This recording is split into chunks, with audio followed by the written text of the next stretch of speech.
Hello friends, मैं हूं हर्ष धवन, आपका करियर गुरु एक्सपोर्ट एक्सपर्ट्स की तरफ से। दोस्तों, इस वीडियो में मैं आपको एक बहुत ही ज़रूरी इंफॉर्मेशन देने जा रहा हूं। मैं इस वीडियो में आपको बताने जा रहा हूं कि उन देशों के बारे में जिनमें आप एक्सपोर्ट ना ही करें तो अच्छा है। बहुत रिस्की हो जाएगा एक्सपोर्ट करना, क्योंकि ये कंट्री कभी भी बैंकरप्ट हो सकती हैं, ये देश कभी भी बैंकरप्ट हो सकते हैं। चलिए सबसे पहले बात करते हैं क्यों एक कंट्री बैंकरप्ट होती है। ये जानना एक इंपोर्टर और एक्सपोर्टर के लिए बहुत जरूरी है। हम इसी तरीके से एक्सपोर्ट एक्सपर्ट्स में हर स्टूडेंट को सिखाते हैं ताकि वो ऑब्जर्व कर सके, अपने बायर को ऑब्जर्व कर सके, अपनी कंट्री को ऑब्जर्व कर सके, और जिस देश में वो काम करने जा रहा है, जिस देश से वो काम कर रहा है, उसको ऑब्जर्व कर सके, राइट डिसीजन ले सके, कहीं फंसे मत। यानी कहीं भी आपको फंसना नहीं है, कोई भी ऐसा जोखिम, कोई भी ऐसा रिस्क नहीं उठाना जिससे बहुत बड़ी प्रॉब्लम में फंस जाए। चलिए बात करते हैं क्यों कोई भी कंट्री ऐसी कंडीशन में पहुंचती है। सबसे पहला रीजन क्या होता है, अगर किसी कंट्री का इंपोर्ट बहुत ज्यादा है और एक्सपोर्ट बहुत कम है तो ऐसी कंट्री बैंकरप्ट हो जाती है। एक्सपोर्ट नहीं होता, अर्निंग नहीं आ रही, इंपोर्ट ज्यादा है, अर्निंग बाहर जा रही है। जब अर्निंग आ ही नहीं रही, बाहर जा रही है, तो वो कंट्री कैसे बचेगी? खुद सोचिए। आपके खर्चे ज्यादा हैं, इनकम कम है, दिक्कत तो आएगी ना। तो यानी एक कंट्री की इनकम कम है, खर्चे तो बहुत ज्यादा है, तो ऑब्वियसली बैंकरप्सी खड़ी है सामने।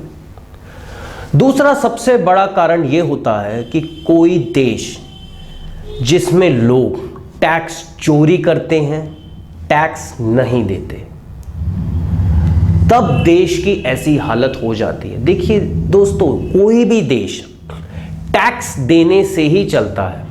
हमारा ये फर्ज बनता है कि हम टैक्स दे, वही टैक्स जो सरकार है हमारी ही डेवलपमेंट पे, देश की ही डेवलपमेंट पे लगाने में इस्तेमाल करती है। सरकार कोई अपनी जेब से पैसा तो लगाती नहीं है, जो टैक्स कलेक्शन होती है उसी को ही लगाती है। अब ऐसे लोग, ऐसे देश में ऐसे लोग जो टैक्स नहीं देते, जो टैक्स चोरी करते हैं, जिनको सब्सिडी की कोई जरूरत नहीं है लेकिन फिर भी सब्सिडी चाहिए, तो जब सरकार के पास टैक्स पहुंचेगा ही नहीं तो सीधी सी बात है, देश तो बैंकरप्ट होगा। अब अगर मैं कहता हूं जैसे इलेक्शन हो रहे हैं, अब चॉइस आपकी है कि आपको कौन सी पार्टी को चुनना है, किस पार्टी का सिलेक्शन करना है।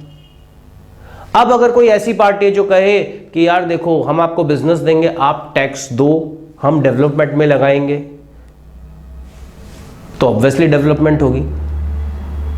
अगर कोई ऐसी पार्टी चुनना चाहता है भाई ये मेरे से टैक्स ना ले, मैं तो टैक्स चोरी करूंगा, या ये बोले भाई ये सरकार खुद भी खाती है, हमें भी खाने देती है, फिर तो काम खराब हो गया, फिर तो वही बात हो गई चोर चोर मोसेरे भाई। तो ये कंडीशन भी हो सकती है। फिर एक कंडीशन है कि उस देश ने क्रेडिट उठा रखा है वर्ल्ड बैंक से या और किसी फाइनेंशियल इंस्टीट्यूशन से अपने देश को चलाने के लिए, या किसी देश से कर्जा ले रखा है। अब वही बात है, जब इनकम ही नहीं होगी तो कर्जा वापस कैसे जाएगा? यह प्रॉब्लम तो हर किसी के साथ है। कर्जा उठाना, लोन उठाना बहुत आसान है, लेकिन उसके लिए इनकम तो चाहिए। अब इनकम आएगी तभी तो मैं कर्जा चुका पाऊंगा। तो ये भी एक प्रॉब्लम हो सकती है। या करेंसी डिवैल्यूएशन, करेंसी डिवैल्यूएशन भी एक बहुत बड़ा मेजर कारण है। तो ये कारण है जिससे एक देश बैंकरप्ट होता है। तो अब मैं बताने जा रहा हूं ऐसे कौन कौन से देश हैं। सबसे पहला देश साउथ सूडान, दूसरा देश यमन, तीसरा देश वेनेजुएला, चौथा देश पाकिस्तान, पांचवा देश मोजाम्बिक।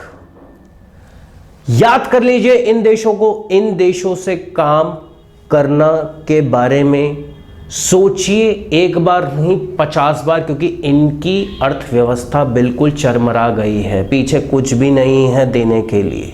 तो अगर आप काम करना चाहते हैं, एक्सपोर्ट करना चाहते हैं, इनसे व्यापार करना चाहते हैं तो बहुत रिस्की है। मैं नहीं कहूँगा आप ऐसे रिस्क उठाइए। उम्मीद करता हूँ ये वीडियो आपको अच्छा लगा होगा। सब्सक्राइब करना, शेयर करना, लाइक करना बिल्कुल ना भूलिए। #AskExportExperts टाइप करके कमेंट बॉक्स में अपने क्वेश्चन पूछते रहिए। आज के लिए बस इतना ही, मिलता हूं अगले वीडियो में, तब तक के लिए गुड डे।